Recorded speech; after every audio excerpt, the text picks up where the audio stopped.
banget. Oke, saya jawab sedikit boleh ya Kak? Tapi agak Gimana? banyak sedikitnya Kak ya. Mohon di-mute dulu nih, Boleh. kita ngobrol santai ya. Berdosa Kak Uni, kakak maaf, mengkhianati. mohon izin sebelum ke ibu ini, tolong buat para moderator jangan naikin Kristen yang lain dulu, fokus dulu ke ibu ini Iya. ya, fokus dulu ke ibu aku. Namanya siapa Bu? Mohon maaf. Oh, masih Grace aja, Grace. Jangan Mbak panggil Grace, Ibu, Mbak Grace. panggil Mbak Grace aja Kak. Oke, Beb Grace silakan dilanjut ya, buat Ya, teman-teman Mbak jangan Grace. naikin yang lain. Cek. Assalamualaikum semuanya. Waalaikumsalam. Lanjut. Assalamualaikum warahmatullahi wabarakatuh. Jadi Mbak Grace berdosa kalau Mbak mengkhianati Yesus seperti Enggak, kelakuan umat Kristen ya. Oh, enggak denger kan? Dengar kalau Dian di-mute dulu. Giliran cewek aja berebut kalian pengen ngomong semuanya. Parah ini. Dasar ya Akang sama Goldian. Oke lanjut. Gini Mbak Grace, berdosa besar karena Anda mengkhianati Yesus seperti yang dilakukan umat Kristen keseluruhan. Kenapa saya katakan begitu? Karena iman Kristiani itu konsekuensinya mengkhianati Yesus. Yesus katakan kehidupan kekal hanya mengenal Engkau satu-satunya Allah. Di Kristen bilang kehidupan kekal dia termasuk Allah. Kata Yesus, aku tidak meniadakan hukum Taurat. Di Kristen hukum Taurat dibatalin mengikuti Paulus. Berdosa Kak, berdosa karena Yesus berkata, tidak semua yang memanggil aku Tuhan, Tuhan masuk ke dalam kerajaan surga, melainkan yang mengikuti kehendak Bapakku. Jadi Kak Grace, kalau mau selamat jangan khianati Yesus. Kayak saya mencintai Yesus dengan sepenuh jiwa, hati dan raga, dan mengimplementasikan kecintaan saya kepada Yesus. Karena orang Islam adalah orang yang pasti memuliakan dan mencintai Yesus. Kenapa? Umat Islam tidak pernah mengatakan dia terkutuk sebagaimana yang disampaikan Paulus dalam Galatia pasal 3 nomor 13 Kak. Catat ayatnya Kak. Umat Islam tidak pernah mengatakan bahwa dia mati konyol dihabisi. Bahkan Kak, bagaimana mungkin orang Kristen dikatakan sebagai orang yang mencintai Yesus ketika percaya bahwa Yesus dilecehkan? Astagfirullahalazim. Coba kakak lihat berita ini Kak. Ngeri Kak kalau jadi Kristen Kak. Serius. Saya nggak ngajak kakak jadi Islam ya. Tapi saya cuma bilang berdosa kalau di Islam menjadi orang Kristen. Nih Kak, di beritanya ada Kak. Ini The Conversation Kak. Kalau kita bikin karya ilmiah boleh Kak ngutip dari media. Yesus juga korban pelocohan. Astagfirullah. Ini jahat banget Kak. Yesus ini adalah orang yang dimuliakan Tuhan, masa dilecehin? Ini tuduhan yang sangat bagus. Jadi betul sama seperti yang kakak katakan, sangat berdosa kalau kakak mengkhianati Yesus dengan menuduh dia sembarangan, ya, dengan mengingkari setiap ajarannya. Maka oleh karena itu saya bisa membuktikan pada malam ini di hadapan kakak Grace bahwa ajaran Islam, ajaran Muhammad Ibnu Abdullah itu bahkan mengajarkan untuk memuliakan, mencintai, dan menempatkan dia seperti yang dia ucapkan. Silakan Kak Grace tanggapi. Iya, tapi kan Kak, maksudnya itu kan bukan mengkhianati sih ya tadi maksudnya ya. Gimana ya? Tapi kalau misalnya posisi 50-50 gini gitu, seakan-akan kayak percaya nggak percaya gitu ya kan sama Yesus. Dosa nggak ya gitu ya kan istilah lainnya. Dosa. Iya. Dosa Kak. Percayalah sama Yesus. Masa kakak nggak percaya sama dia? Iya, percaya lah. Maksudnya itu gimana ya? Bilangnya nih, ngungkapinnya ini nih gimana ya? Gimana ya? Kayak antara susah gitu gimana ya? Ya apa yang membuat Ya, kakak kayak apa ya? Memang posisinya aku tuh lagi belajar mencari sebenarnya, mencari. Bagus. Lebih masuk ke Islam aja Uni, lebih masuk ke Islam. Sudah. Kalau gitu tadi saya sudah tunjukkan bahwa betul mengkhianati Yesus itu berdosa. Kita akan bagaimana kami umat Islam sudut pandang kami Jadi memahami mencari Nabi kebenaran Isa. itu juga salah ya?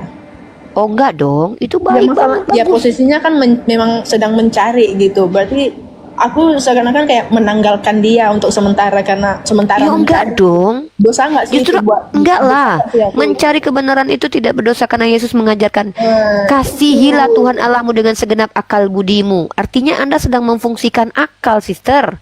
Yesus perintahkan itu, ujilah setiap roh yang ada padamu. Diuji. Mari Anda uji, Anda sedang mencari, artinya Anda sedang menguji. Nah mari kita lihat bagaimana kami umat Islam memperlakukan Yesus. Kami justru seandainya kitab kalian itu betul-betul dari Yesus, maka kami termasuk orang yang mempercayai Yesus seperti yang dia ucapkan. gitu. Iya. Teman-teman, Bang Zuma kan lagi itu. Nanti Bang Zuma kalau seandainya sudah tidak bermasalah pasti beliau monitor kok. Nggak Bang apa-apa. Zuma sedang sebentar. Ini yang netizen di bawah nih ya. Teman-teman di bawah, Bang Zuma tadi sudah bilang 2 kali ya bahwa di tempat beliau itu ada hujan. Ya, teman-teman netizen ya. Udah dilanjut Oke. aja nih, jangan digubris. Lanjut Kak. Sabar ya teman-teman, jangan atur yang di atas. Kita kasih keluasan Gurunda, tapi Gurunda di sana lagi hujan teman-teman. Ya, dilanjut aja Uni, biarin yang di bawah nanti dibakuin Ya sama kadang yang di moderator bawah yang di bawah ini komen-komen gak kadang-kadang bikin kesel ya Kang ya, tapi nggak apa-apa. Sabar, Kebetulan saya sabar, sabar. Uni, sabar. Nggak, kebetulan saya sabar sekali sekarang. Ya, oke, izin di sela-sela kita sebelum lanjut sama Mbak Grace ya. Netizen saudara-saudaraku yang baik hati, netizen 3,5 sekian ini, tolong di follow Bunda Mila ya, tolong saudaraku. Semoga yang ikhlas memfollow mendapat keberkahan dari Allah Subhanahu wa taala. Tolong di follow ya. Bunda Mila itu cuma minta di follow saudaraku, biar beliau eksis bisa buka menunjukkan sisi-sisi di kegiatan beliau di luar sana di LA. Tolong di follow Bunda Mila ya. Dan kalau Ya. nggak keberatan di follow sama yang di atas. Oke, lanjut Uni. Iya. Thank you saudaraku, saudari. Sabar ya Kak Grace, bentar lagi kalau Bang Zuma sudah apa namanya sudah bagus. Apa-apa. Ini masih ngobrol. belum ke apanya, Atau gini fokusnya aja deh, masih Kak Grace, ngobrolin gini aja masih, deh. ya yang bisa lah yang Kita bisa kita fokus ke bahas Islam gitu. aja ya. Saya mau tanya aja deh, kira-kira apa yang membuat Kak Grace tidak berani menyatakan sikap untuk masuk Islam? Mungkin itu aja deh. Apa alasan tidak mau langsung mualaf gitu? Coba ajaran Islam mana yang menghalangi Kak Grace untuk bersyahadat gitu? Silakan. Itu mungkin yang perlu kita coba luruskan. Monggo Kak Grace. Kak Grace. Halo. Lah, kok turun? Kepental. Turun. Kepental. Tolong dinaikin lagi moderator. Kepental dia, kayaknya sinyalnya itu. Kak naik lagi Kak. Nih, tunggu ada nggak dia di live? Nggak ada, cenah. Atau ayah. Kayaknya sinyalnya keganggu. Nggak apa-apa. Biasa dari timur itu sinyal gangguannya dari sinyal. Mudah-mudahan Bang Zuma cepat bergabung ya. Gua nggak mau berantem sama netizen, serius. Pengen berantem rasanya sama netizen. Udah Harus Samuel. apa ya? Selamat malam Lebih Samuel. sabar. Samuel, selamat malam. Kristen, Muslim, Kristen ya saudara ya, Bang Samuel. Lambang. Naik yang kok namamu non-muslim Samuel, dulu Bang? ya Samuel. Bang, namamu Samuel kok kau Muslim, Bang? Tuh, Bang Juma kepental. Naik lagi. Naikin lagi Bang Zuma tuh, terima tuh. Samuel, silahkan 1 menit. Apa yang disampaikan, Bang? Silahkan. Mualaf beliau itu.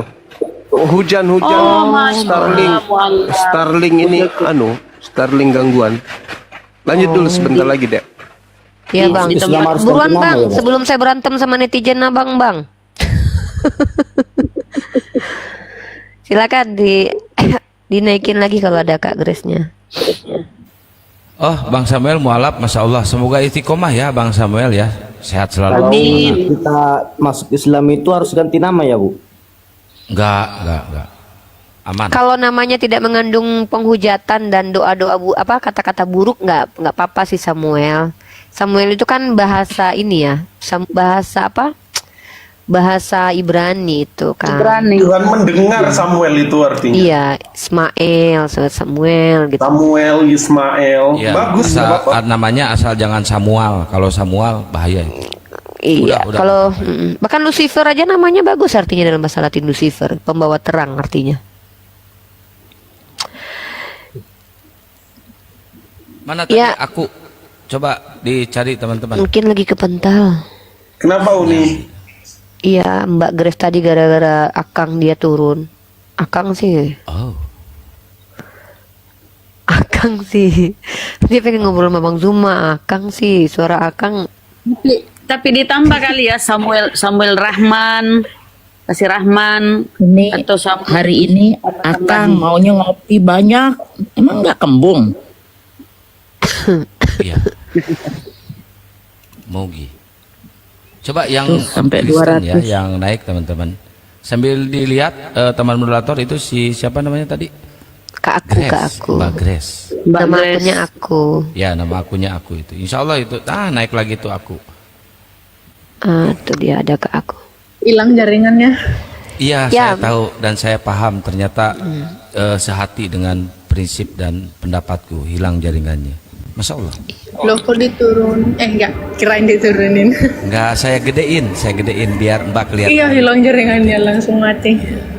Ya, monggo Kak aku lanjut aja. Jadi Tadi lupa apa bahas. kira-kira? Ya, saya tadi tanya Kak. Apa hal yang membuat Kakak tidak mau bersyahadat? Silakan Kak.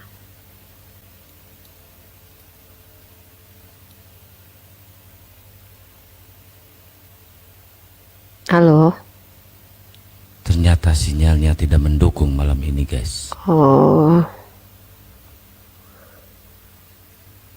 Mbak Grace. Kak Grace. Kapan lagi saudara-saudara yang terkasih? Kayaknya Kak Grace pakai Starlink kayak Bang Zuma bermasalah. Starlink lagi Ya, bermasalah. nanti kata Bang. kalau naik lagi disuruh geser ke tempat yang damai dan tentram. Mm-mm. Beliaunya. Soalnya ini kayaknya insya Allah login. Doain teman-teman, insya Allah login. Insya Allah. Dia kalau udah dengar suara saya pasti terpukau dan terharu. Terpesona atau terharu. Amin. Jangan gitu Akang Nanti Bu Yuni cemburu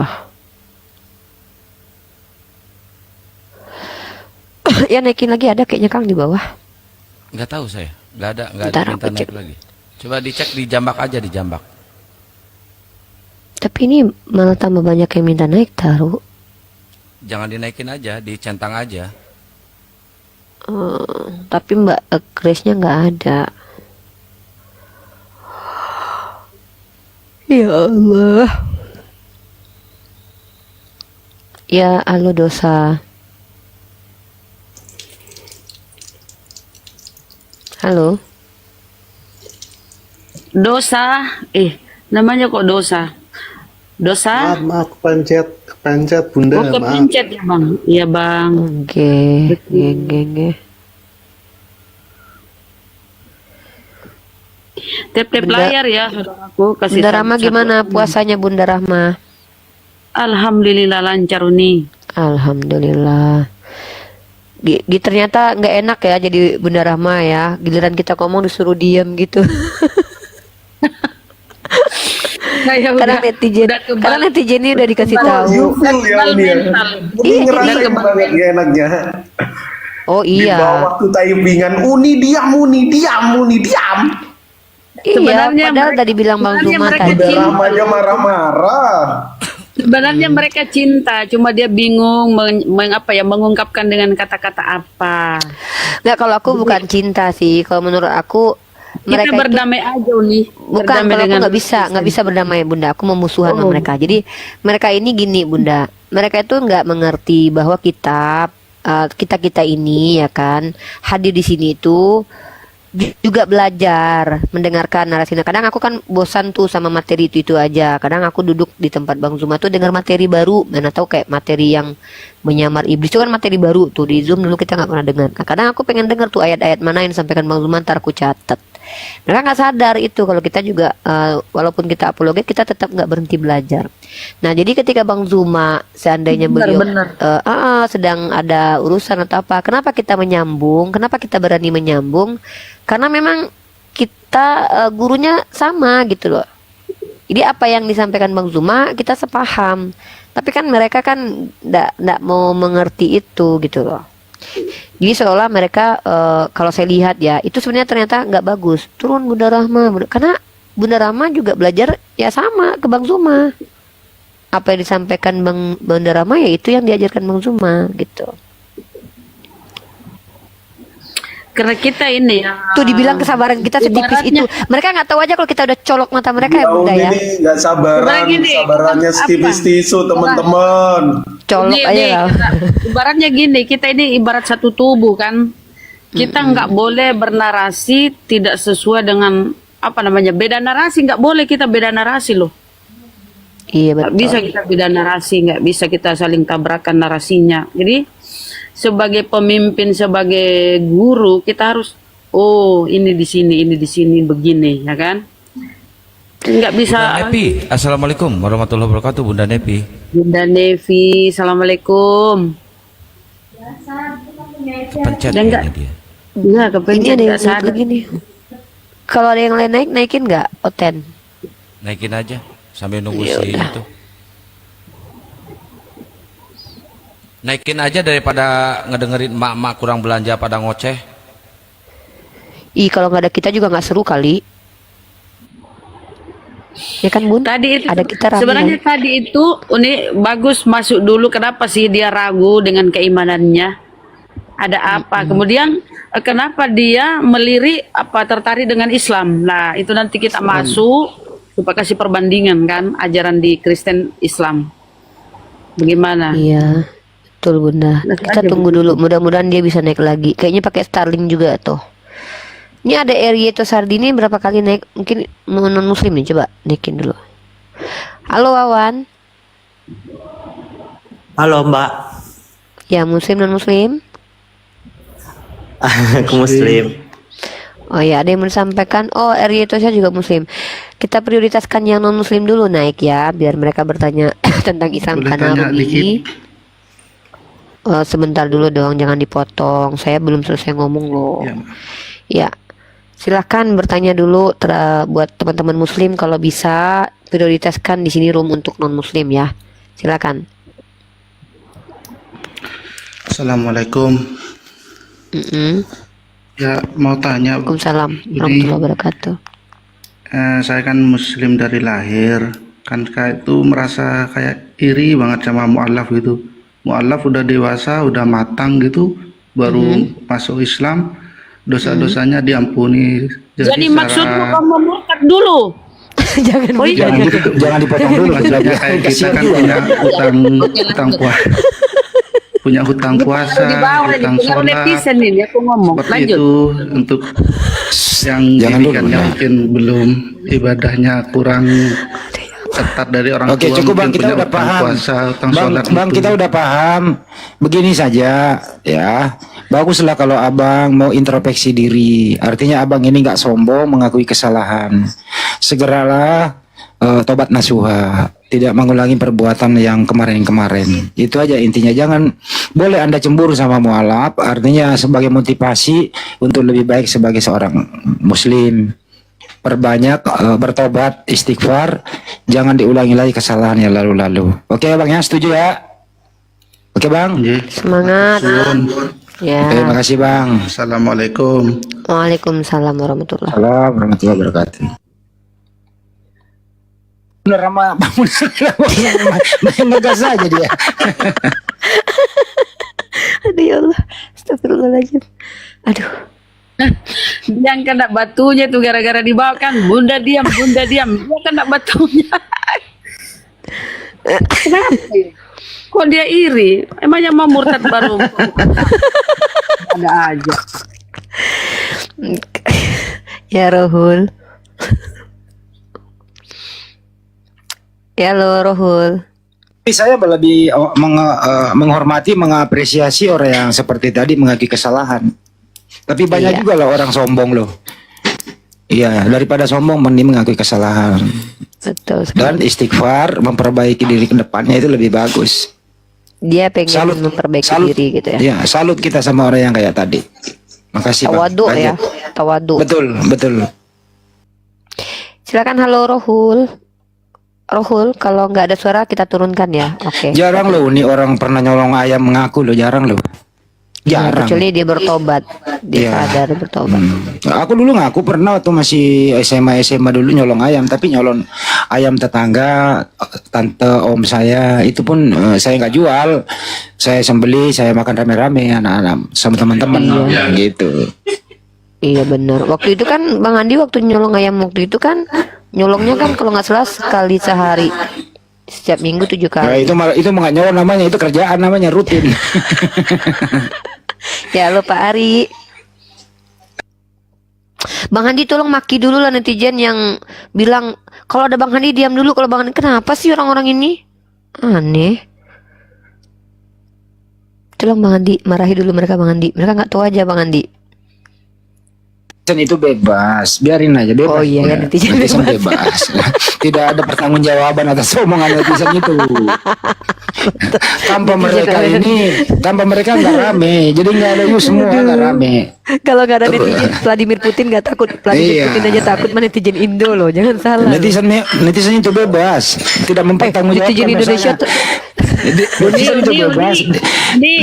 Ntar dulu Bunda, netizen itu bebas, dia tidak mempertanggungjawabkan dosanya di sini, bebas, jadi santai aja. Tahu nggak siapa aja Bu Uni, siapa Ya. yang keroknya itu sampai netizen bilang diam Bunda? Siapa? Bang Handi kalau kita ngomong diam Kok saya pula? Iya, Bang Handi bilang keroknya kayak si Paulus. Ya kan? Dari Bang Handi tuh suka bilang bentar dulu Bu, diam dulu Bu. Nah, kan netizen Netizen ini adalah raja memang. apa lah ya. Maaf ya, di-mute dulu ya. Raja, ya netizen raja di atas raja ya kayak Yesus netizen. Boleh Bunda, jangan gitu. Enggak, netizen itu Bunda asal tahu ya, salah satu survei di sosial media itu netizen Indonesia ini termasuk netizen yang ditakuti Bunda. Bahkan perang dari Ukraina sama Rusia itu bisa berhenti kalau netizen Indonesia bergerak Bunda. Serius, ngeri loh. Iya, Pantesan. perlu ditakuti. Aku aja Atas takut. permintaan Bunda, atas permintaan netizen raja segala raja, netizen itu raja, ya disambut tamunya itu loh. Ya, silakan Oh, Mafia. Mafia namanya. Mafia. Bang Mafia. Ya, Ada suaranya. Mafia. ya. Ya lo Mafia, kalau nggak ada suara kita turunin ya. Goldian mungkin ada yang mau disampaikan Goldian. Sian nih Goldian dari tadi nih. Diam aja dia. Takut disuruh diam dia. Gak ada sih, aku lebih suka nyimak, dengerin Gurunda ngejelasin, dengerin Nuni nyampein, Bunda Rahma, Bunda Mila. Ya Bang enak Andi. memang kalau kita nyimak Bang. Nanti aja kalau baru dibutuhin, nah baru. Ya, silakan Pak Ramli. Ini Ramli ini pasti Islam. Tolong yang naik Kristen dulu saudara ya. Tolong yang naik Kristen. Bang Handi belum diskusi. Unik pun baru pemanasan. Ramli, kau Muslim kan? Selamat malam, Bunda. Kok Kristen? Namanya Ramli. Selamat malam. Bunda Rama. Ramli itu nama di kampung. Mana ada hotel tapi nggak apa-apa. Udah Bunda, jangan fokus ke nama, fokus ke Ya, esensinya aja. Justru Biar- ada namanya Julius Muslim. Udah lupakan nama, biarlah mau nama apapun, Cibi Marukocan pun nggak apa-apa. Udah, Ya, Pak pengen Ramli. kalau ada hotel lagi ya, kalau Gurunda masih ngeleh. Daripada Iya, Uni nanti dimarahin terus. Enggak, gue nggak takut dimarahin, gue nggak peduli dimarahin siapa, kayak kecuali Bang Zuma yang marahin, gue baru berhenti. Hujan, Kalau Bang Zuma nggak marah, gue Nah, nggak iya, peduli. lihat ya teman-teman, Uni sama Bunda Rahma ini pemarah banget, nggak lembut dia. Enggak, aku nggak peduli mau netizen ngamuk kayak Astaga. apa. Kecuali Bang Zuma yang di sini suruh berhenti, baru aku berhenti. Ya, silakan Pak Ramli. Pak Ramli Muslim atau non Muslim? Hotel Uni, hotel. Oten, oke silakan. Mau bertanya atau mau menjelaskan, silakan. Silakan Ramli. Oh, jadi saya bertanya dulu ini, Bunda. Iya, boleh bertanya. Oke, pertanyaan saya di apa, Bunda? Saya kan pernah juga dengarkan surat apa namanya, di surah Al-Ankabut 29 ayat 27. Di situ kan Al-Ankabut. berbunyi, kalau saya baca Berarti bentar Al-Ankabut. surat Al-Ankabut 29 27. 2927. Maksudnya? Ayat 29. No, ayat 27.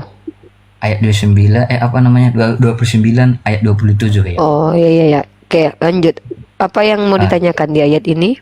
Nah, kalau saya bacakan di sini, Bunda, dalam bahasa Indonesianya di sini, dan kami anugerahkan kepada Ibrahim dua putranya Ishak dan Yakub, dan kami jadikan kenabian dan kitab pada keturunannya. Nah, seperti yang di ayat ini kan ditunjukkan bahwa pada keturunan Ishak dan Yakub. Nah, seperti yang saya tahu juga kan, yang saya belajar juga, Nabi Muhammad itu kan dari keturunan Ismail. Kok nggak disebutkan dari keturunan Ismail gitu? Udah, terima kasih.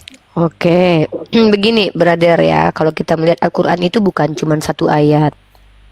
Itu harus dipahami. Ya, Al-Quran bukan satu ayat karena ada ayat-ayat lainnya. Nah, di sini kalau kita bicara konteks ayat, nah kita baca nih dalam surah Al-Ankabut bentar. Bentar di sini bentar ya, saya buka dulu. Dan kami anugerahkan kepada Ibrahim, Ishak dan Yakub, dan kami jadikan kenabian dan Alkitab pada keturunannya, dan kami berikan kepadanya balasan di dunia, dan sungguhnya dia di akhirat benar-benar termasuk orang yang soleh. Bukan berarti ayat ini menegaskan hanya kepada Nabi Ibrahim, Nabi Ishak dan Nabi Yakub. Artinya bukan berarti hanya ya, begitu. Nah di ayat lain, sebentar saya buka ayatnya. Mungkin Goldian kalau mau masuk dulu boleh, Uni mau ambil ayat dulu, kayak dalil dulu. Goldian. Lanjut Uni, tadi nggak nyimak. Apa sih pertanyaannya Uni? Iya, dia bertanya dalam surah Al-Ankabut, kenapa hanya ada kata Ishak, Ibrahim dan Yakub gitu ya. Uni lagi ambil dalil, mau buka file dulu. Ya nggak ada masalah sebenarnya itu, my brother. Ntar kita ambil, nih kita ambil ayat-ayat dulu ya nih. Al-Quran itu bukan satu ayat ya brother. Contoh, kalau kita lihat dalam beberapa ayat dalam surah Al-Baqarah ayat 125 contohnya. Dan ingatlah ketika kami menjadikan rumah itu Baitullah tempat berkumpul bagi manusia dan tempat yang aman, dan jadikanlah sebagian makom Ibrahim tempat sholat, dan telah kami perintahkan pada Ibrahim dan Ismail, bersihkanlah rumahku untuk orang-orang tawaf. Nih bercerita tentang Nabi Ismail. Terus lanjut dalam surah Al-Baqarah ayat 127 juga menceritakan bagaimana tentang Nabi Ismail dan Nabi Ibrahim alaihissalam. Begitu juga selanjutnya dalam surah Al-Baqarah ayat 133, adakah kamu hadir ketika Yakub kedatangan tanda-tanda maut ketika ia berkata pada anak-anaknya, apa yang kamu sembah sepeninggalku? Mereka menjawab, kami akan menyembah Tuhanmu dan Tuhan nenek moyangmu Ibrahim, Ismail dan Ishak. Ya, nah jadi ayat surat Al-Ankabut itu maknanya bukan berarti hanya kepada mereka, tapi dijelaskan bahwa keturunan Bani Israel itu diberikan anugerah kenabian kepada mereka. Itu betul, kami tidak menafikan hal itu. Begitu Ramli.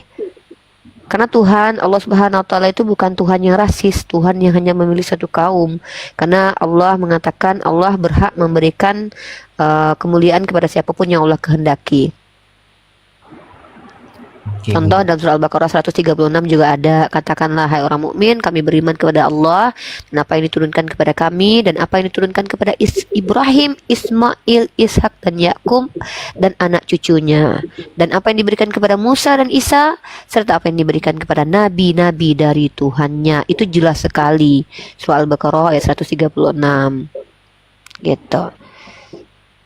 Saya tambah satu ayat Uni. Silakan Bunda. Di An-Nisa 163 Bang ya. Sini bunyinya artinya gini.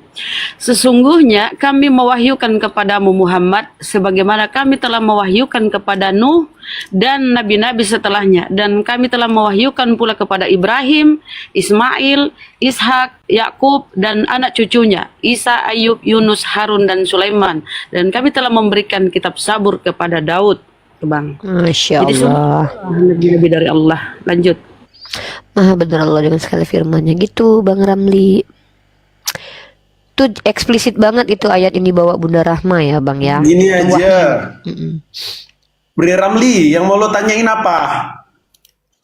Coba. Itu tadi dia tanya. Iya tadi kan udah dijawab. Ada pembantah atau tanyaan tambahan nggak? Enggak, di sini kan Bang, dari ayat yang saya bawakan tadi surat Al-Ankabut itu kan secara eksplisit mengatakan bahwa dari keturunanmu gitu Bang. Entah dari keturunan atau adakah ayat eksplisit yang mengatakan dari keturunan Ismail? Itu tadi yang Bunda Rahma itu kan eksplisit, kami wahyukan. Wahyu itu hanya kepada nabi. Kan jelas tadi itu. Kan saya sudah bilang. Ini Ramli ini Muslim apa Kristen? Kristen katanya Kang, ya ampun. Nggak apa-apa, biarin. Lanjut. Kan tadi saya sudah bilang ayat Al-Quran itu bukan satu, brother. Di ayat ini tidak ada penegasan hanya, ya, di ayat ini, dan kami anugerahkan kepada Ibrahim, Ishak dan Yakub. Bukan berarti kami anugerahkan hanya, itu baru salah. Karena ayat Al-Quran bukan cuma surah Al-Ankabut. Bahkan tadi ayat yang paling eksplisit di bawah Bunda Rahma itu sangat jelas bahwa Nabi Ismail masuk dalam jajaran Nabi. Nah, jadi Al-Quran itu jangan diambil satu ayat, lalu kalian jadikan sebagai sandaran, lalu seolah-olah kalian hilangkan semua surah-surah yang lain. Nggak begitu. Ada namanya metode menafsir Al-Quran itu dengan metode munasabah. Apa metode munasabah? Metode munasabah artinya adalah mengkaitkan satu ayat dengan ayat yang lain. Apakah metode itu ilmiah? Ilmiah. Ada kaidah ilmunya, masuk dalam ilmu tafsir Al-Quran. Kalau cocok-cocokmologi itu nggak munasabah namanya. Begitu. Nah, kalau Anda ada pembanding, ada pembantah, silahkan tapi tunjukkan data. Tapi kalau membantah dari dengan ketidaktahuan itu yang kami nggak bisa terima. Kan begitu. Menolak ya silahkan, nggak masalah. Tapi kalau sudah dijelaskan jangan ditanyakan lagi. Nah, di ayat atasnya pun bahkan coba kamu baca itu di surah Al-Ankabut ayat ke-26. Maka Lut membenarkan kenabiannya. Lut di situ nabi. Dan berkatalah Ibrahim, sesungguhnya aku akan berpindah ke tempat yang diperintahkan Tuhanku. Nah, jadi bukan berarti hanya yang disebutkan ini saja yang nabi. Di ayat lain disebutkan nabi-nabi lain. Nah, karena konteksnya ini berbicara tentang Nabi Ibrahim alaihissalam, kemudian konteksnya berbicara, kebanyakan Al-Quran itu berbicara tentang kelakuan Bani Israel, maka tentu saja tidak masalah ketika Allah menceritakan bagaimana sebenarnya Bani Israel itu juga diberikan rahmat dengan banyaknya Nabi yang diutus dari kelompok mereka, dari keturunan mereka, gitu. Oke, boleh ditanya balik ya Bang ya. Adakah Paulus yang kau rasulkan itu disebut di dalam Bibelmu atau Tuhan berfirman kepada Paulus? Adakah Bang? Jangan-jangan kau cuma tajam keluar. Di dalam keimananmu kau rapuh. Ada Paulus Ada disebut, juga. Tuhan berfirman kepada Paulus, coba. Kasih satu Bang. Oke, bahkan Yesus itu sendiri kan menampakkan diri kepada Rasul Saya Paulus. minta, Tuhan berfirman kepada si Paulus itu, yang kau rasulkan itu loh Bang. Ayo. Maju Bunda. Yesus itu kan Tuhan udah. Dalil. Tunjuk Bunda Kasih. Rahma tuh minta dalil kayak kami tunjukin data, kami sebutkan ayat. Coba kamu tunjukkan Yesus pernah bertemu Paulus, coba. Yang mana? Saya bantu buka nih. Saya buka data, kamu tunjukkan. Silakan. Saya pakai data. Apa? Ayatnya apa? Oke. Kisah para Rasul bentar. pasal 22 atau Kisah para Rasul pasal 9? Yang mana yang mau kau bawa? Atau dua-duanya? Mari kita uji. Oke, bentar biar saya buka juga di sini karena saya juga menggunakan satu handphone juga saya. Oke, kita tunggu ya. Jadi kita sekarang mengkomparasi ya teman-teman. Ketika kita sudah menunjukkan ayat-ayat di Al-Quran bahwa Nabi Ismail itu adalah seorang nabi juga karena mendapatkan wahyu dari Allah, maka Bunda Rahma bentuk komparasinya bertanya, lalu ada tidak Yesus berjumpa dengan Paulus? Nah, jadi mudah-mudahan saudara kita ini menunjukkan dalil bahwa Yesus pernah berjumpa dengan Paulus gitu.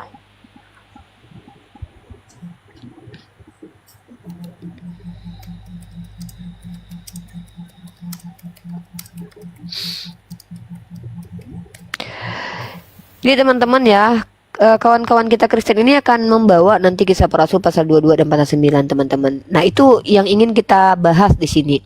Kalau Nabi Muhammad SAW, pembuktian bahwa beliau adalah nabi itu bisa dilihat dari kepribadiannya dan ajarannya dan kitab suci yang dibawa oleh beliau. Statementnya tidak bisa dibantah secara ilmiah.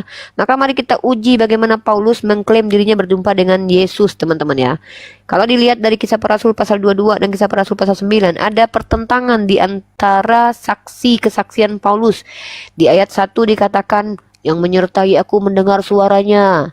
Di ayat lain dikatakan yang menyertai aku melihat. Jadi ada kontradiksi di antara kedua ayat ini. Nah, dan lagi pula perlu kita tanyakan kepada teman-teman Kristiani, Apa validasinya bahwa yang datang kepada Paulus itu adalah Yesus, bukan hantu belau? Itu materi Bang Zuma tadi. Ya, kenapa? Karena Yesus ketika hadir di dunia sebagai anak manusia, mati menurut mereka sebagai anak manusia, naik ke surga sebagai anak manusia, bahkan konon katanya turun lagi sebagai manusia. Tiba-tiba turun berbentuk roh dan tidak berwujud manusia. Dalam kitab mereka, teman-teman, 2 Korintus pasal 11 nomor 14. Hal itu tidak usah mengherankan sebab iblis pun menyamar sebagai malaikat terang. Maka bisakah kalian membuktikan, memvalidasi bahwa yang datang kepada Paulus bukanlah iblis melainkan Tuhan? Kenapa? Faktanya ketika Paulus mengangkat dirinya menjadi rasul, apa yang terjadi teman-teman? Apa yang dibuat oleh Paulus? Dia menghilangkan hukum Taurat, membatalkan hukum Taurat. Apa nubuatan terkait pembinasa keji? Pembinasa keji menurut kitab Daniel adalah orang yang menghilangkan kurban bakaran. Maka dari gelagat Paulus kita malah bisa membuktikan bahwa dia adalah sang penyesat, nabi palsu, dan juga pembinasa keji. Jadi teman-teman Kristen silakan buktikan kalau Paulus adalah betul-betul diutus oleh Yesus. Silakan. Oke, bisa tanggapi Bunda? Silakan. Oke. Dan juga tadi Bunda mengenai pertanyaan saya tadi kan. Oke, ini sebentar aja. Kan mengenai pertanyaan tadi kan secara eksplisit menyatakan bahwa dari keturunan Ismail itu Kan akan datang sudah seorang dijawab nabi. tadi. Itu kita udah jelasin. Bunda Rama udah Tidak, bawa tapi itu kan dalil. merujuk kepada Nabi Ismail Sekarang sendiri. kan minta kau kasih data juga. Ayo. Tuhan berfirman Oke, kasih Paulus. bisa. Kalau enggak aku yang yang ngasih data Bunda Rahma nih. Kalau kamu terlalu lama, aku bantuin Nggak, kamu ini nih. saya udah Besarkan dapat, Akang. Bunda. Enggak, nah ini saya lagi pengen nyenengin Bunda Rahma. Bunda Rahma lagi minta data. Tolong Akang besarkan dulu, Kang. Saya lagi pengen nyenengin Bunda Rahma hari ini. Ya nanti kamu cari datamu dulu. Kamu dari tadi kita kasih waktu loh. Kelamaan kita nggak mau buang-buang waktu soalnya. Waktu adalah ilmu Ini dan saya uang udah di dapat agama data, Bunda. Islam. Ya ayat berapa? Ayat berapa? Oke, saya ambil dari Kisah Para Rasul 9. Oke. Nah, bener kan? Coba baca di situ Kisah Para Rasul pasal 9. Silakan dibacakan dulu sebelum saya kasih data mempesona ini. Silakan. Oke. Saulus bertobat. Sementara itu berkobar-kobar hati Saulus untuk mengancam dan membunuh murid-murid Tuhan. Ia menghadap imam besar dan meminta surat kuasa daripadanya untuk dibawa kepada majelis-majelis Yahudi di Damsyik, supaya jika ia menemukan laki-laki atau perempuan yang mengikuti jalan Tuhan, ia menangkap mereka dan membawa mereka ke Yerusalem. Dalam perjalanannya ke Damsyik, ketika ia sudah dekat dengan kota itu, tiba-tiba cahaya memancar dari langit mengelilingi dia. Ia rebah ke tanah dan kedengaranlah olehnya suatu suara yang berkata kepadanya, Saulus, Saulus, mengapakah engkau menganiaya aku? Nah, dari ayat di sini dulu biar saya jelaskan sedikit Bunda. Ya nggak usah, Di saya sini nggak butuh penjelasan. Saya mau tanya, dari mana kamu tahu kalau itu Yesus bukan setan? Itulah yang mau saya jelaskan Bunda. Ya, silakan. Saya Oke. tanya metode menganalisis, dari mana kamu tahu, bukan penjelasan secara doktrin gerejamu ya, kalau kita lebih paham itu. Saya mau tanya, apa metode atau cara bagi umat Kristen langsung percaya bahwa itu adalah Yesus, bukan iblis yang menyamar? Silakan. Oke, biar saya jelaskan. Bisa saya jelaskan Bunda? Silakan. Oke. Di sini kan tujuan tadi Paulus pergi ke Damsyik itu untuk memburu para pengikut Yesus. Seperti yang kita tahu bahwa ketika Paulus mendapatkan pengikut Yesus, dia itu pasti akan menyiksanya lah begitu. Kan tujuan Paulus itu mencari pengikut Yesus. Nah, di ayat 4 ini jelas mengatakan ia rebah ke tanah dan terdengarlah olehnya suatu suara yang berkata kepadanya, Saulus, Saulus, mengapakah engkau menganiaya aku? Nah, siapa yang dianiaya Saulus? Yaitu Kapan murid-murid. Paulus pernah menganiaya Yesus? Kapan Itulah, Paulus biar- pernah menganiaya Yesus? Ini kebohongan publik yang diada-adakan oleh seorang yang bernama Paulus, mengatakan bahwa Yesus pernah dianiaya sama Saulus. Pernah ketemu dia? Ini yang saya mau bukakan. Saya tanya, kalau saya ditanya bagaimana cara Uni mengidentifikasi bahwa yang ditemui Paulus adalah iblis, saya akan tunjukkan bukti bahwa itu ada iblis. Ini, pertama saya buktikan kalau itu adalah dusta. Tapi kan kita gantian Enggak, saya dari bicara, tadi Bunda. tanya metode. Tadi Mohon maaf Bunda kalau mau saya nggak butuh dengar suara gereja ya.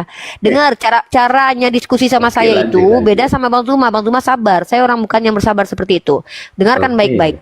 Kalau saya ditanya, apa metode yang kau buat, Rifa, yang kau lakukan untuk membuktikan bahwa Paulus pendusta? Ini metodenya. Pertama, di Kisah Para Rasul pasal 9 nomor 7, apa kata Paulus tentang teman-temannya? Di sini dikatakan, maka termangu-mangulah teman-temannya seperjalanan karena mereka memang mendengar suara itu. Ini kesaksian Paulus dalam Kisah Para Rasul pasal 9 nomor 7. Tapi kesaksian dia dalam Kisah Para Rasul pasal 22 nomor 9, apa katanya? Dan mereka yang menyertai aku memang melihat cahaya tapi tidak mendengar suara. Kalau ada dua kesaksian, itu namanya ada tipuan. Ini cara saya mengidentifikasi bahwa Paulus pendusta. Karena mustahil dua kesaksian yang berbeda dikatakan benar dua-duanya. Di ayat 1 dikatakan, mereka yang teman-teman seperjalanannya mendengar suara, tak melihat seorang pun. Tapi di ayat lain dikatakan, dan yang mereka menyertai, entah siapa ini mereka ini. Kalian tidak pernah mendapatkan informasi orang-orang yang seperjalanan dengan Paulus untuk memvalidasi bahwa pertemuannya dengan makhluk itu betul-betul terjadi. Ya, ini cara mengidentifikasi. Yang saya tanya sama kamu bukan penjelasan doktrin gerejamu. Metodemu membuktikan bahwa yang berjumpa dengan Saulus itu adalah Tuhanmu, bukan iblis. Kenapa? Hal itu tidak usah mengherankan saudaraku, sebab iblis pun menyamar sebagai malaikat terang. Jadi dari mana kau tahu bahwa makhluk yang berkata, Saulus, Saulus, mengapa kau menganiaya aku? Itu adalah Tuhan, bukan iblis. Dari mana kau tahu? Kalau kau jelaskan, dia kan mau menganiaya jemaat Yesus. Loh, bukankah Yesus sudah berkata bahwa yang namanya penyesat itu kriterianya adalah serigala berbulu domba? Kenapa begitu dikatakan serigala berbulu domba? Ngerti arti serigala berbulu domba? Serigala berbulu domba adalah orang yang pura-pura baik, pura-pura tobat, tapi sejatinya dia adalah penyesat yang nyata. Kalau dia mengklaim, saya tadinya mau menghabisi nyawa-nyawa murid Yesus loh, tapi di jalan saya bertobat. Itu klaim. Itu klaim. Pembuktiannya apa? Ini cara membuktikan kalau dia berasal dari iblis, karena sifat-sifatnya menunjukkan sifat keiblisan. Ini buktinya dari saya. Saya kumpulkan beberapa ayat, silakan kau catat lalu kau cross check benar tidak. Lihat. Setelah menjadi rasul, dia merampok. 2 Korintus pasal 11 nomor 8. Jemaat-jemaat lain telah kurampok dengan menerima tunjangan. Ini orang butuh fulus. Paulus butuh fulus karena dia minta menerima tunjangan supaya aku dapat melayani kamu. Kayak pendeta minta persepuluhan supaya dapat melayani jemaat. Kemudian dalam 2 Korintus pasal 12 nomor 11, sungguh aku telah menjadi stupid tetapi kamu memaksaku. Nyalah-nyalahin orang. Sebenarnya aku harus kamu puji. Minta dipuji. Minta dipuji. Ini bukti kalau ini bukan dari Tuhan. Dan dia bahkan membela dustanya dalam kitab Roma pasal 3 nomor 7. Tetapi jika kebenaran Allah oleh dustaku semakin melimpah bagi kemuliaannya, mengapa aku masih dihakimi lagi sebagai orang berdosa? Membela dusta, gak mau dihakimi. Dan kemudian meminta upah duniawi dalam 1 Korintus pasal 11 nomor 9, pasal 9 nomor 11. Jadi, jika kami telah menaburkan benih rohani bagi kamu, berlebih-lebihankah kalau kami menuai hasil duniawi daripada kamu? Minta upah duniawi ini. Ngajarin orang untuk rohani-rohanian, giliran dia butuh duniawi.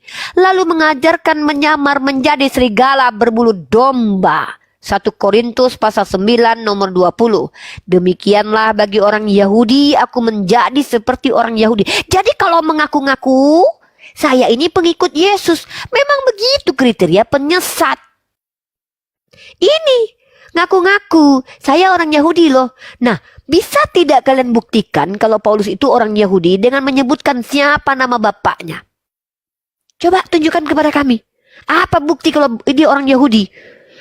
Coba perhatikan. Mengajarkan ajaran kaum pagan dalam Kisah Para Rasul pasal 17 nomor 28 mengutip perkataan Epimenides. Mengajarkannya menjadi ajaran Kristen. Mengatakan yang bukan firman Tuhan. 2 Korintus pasal 11 17 sampai 18. Apa yang aku katakan? Aku mengatakannya bukan sebagai seorang yang berkata menurut firman Tuhan. Ini orang seperti ini mengaku rasul, mengaku dipilih sejak dalam kandungan, tapi tiba-tiba tidak pernah bertemu secara jasmani bersama Yesus. Tunjukkan kepada kami, wahai saudaraku Ramli. Tunjukkan kepada kami metode apa yang kau gunakan untuk membuktikan yang datang kepada Saulus itu adalah Tuhan bukan iblis. Seperti yang saya lakukan, mengidentifikasi pakai data. Silakan dibuka kemu, tunjukkan datamu bahwa Paulus teridentifikasi betul-betul dijumpai Yesus. Silakan. Oke, bisa saya tanggapi, Bunda? Saya minta data, metode. Kalau saya kan metode analisisnya tadi kan mengkomparasi pernyataan dia. Dusta salah satu, nggak mungkin benar dua-duanya. Kedua, kelakuan dia setelah mengaku sebagai rasul itu bejat. Nah, sekarang kamu apa? Cara kamu membuktikan kalau dia dari Tuhan? Silakan. Oke. Ini Bunda. Di sini kan tadi di ayat 4.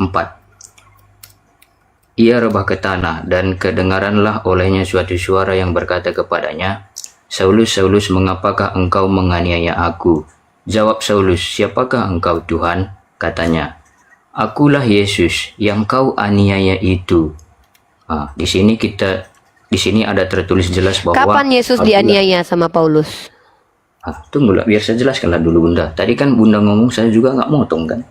Iya, karena kamu menjelaskan doktrinmu. Yang saya minta metodemu. Kan kamu bilang nih, kamu bacakan perkataan Paulus.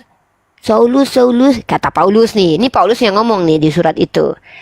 Ada yang berkata kepada dia, Saulus, Saulus, mengapa kau aniaya? Pertanyaannya kapan? Saulus menganiaya Yesus. Saya jawab Bunda. Dengan Pakai data. Nanti kalau ada nanti yang Bunda mau tanggapi lagi kan bisa. Ya, saya langsung to the point aja ya, brother. Udah. Di Silakan. sini Yesus itu bentar. Udah hilang lagi datanya kan, bentar. Oke, ini. Data apa, Yesus Dek, yang itu kamu bawa? Ini. Ayat berapa? Yesus. Tunggu dulu, Bunda. Janganlah dipotong-potong. Kan Bukan kita data, debat saya butuh santai data, ini. Dek. Kan saya sudah bilang Iya, tadi saya kalau bacakan doktrin gereja data. nggak usah, saya lebih paham. Gini, tadi kan saya bertanya bawa data sendiri. Dan kan ini pun saya bawa data sendirinya ini. Tenang aja. Bunda. Sebutkan datanya. Yesus pernah berkata, di sini saya ambil bentar dulu ya. Oke, bentar. Ini udah ada tadi kan, udah hilang lagi. Bentar. Oke, bentar.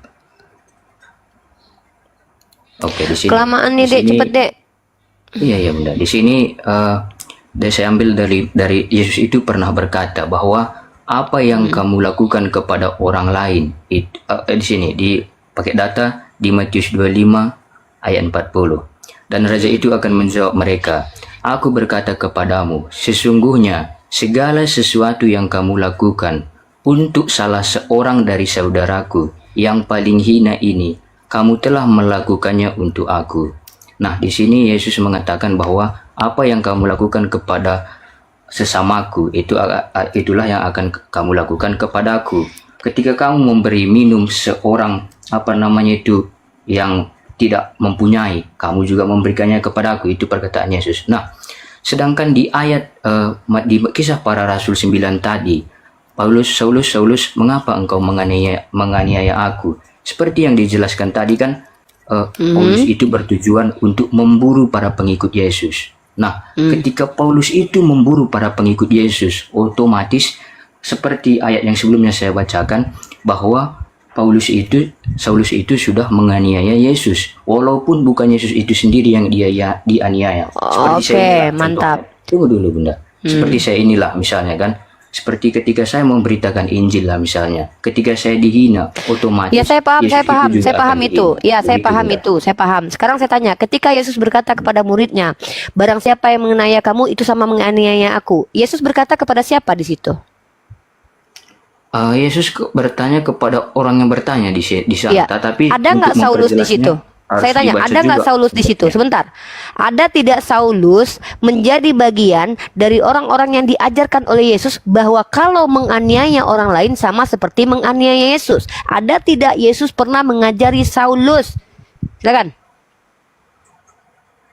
Ada di sini sepertinya pertanyaan Bunda itu kan tidak berkaitan dengan yang Loh, kita bahas ini. begini, kenapa kamu bilang tidak berkaitan?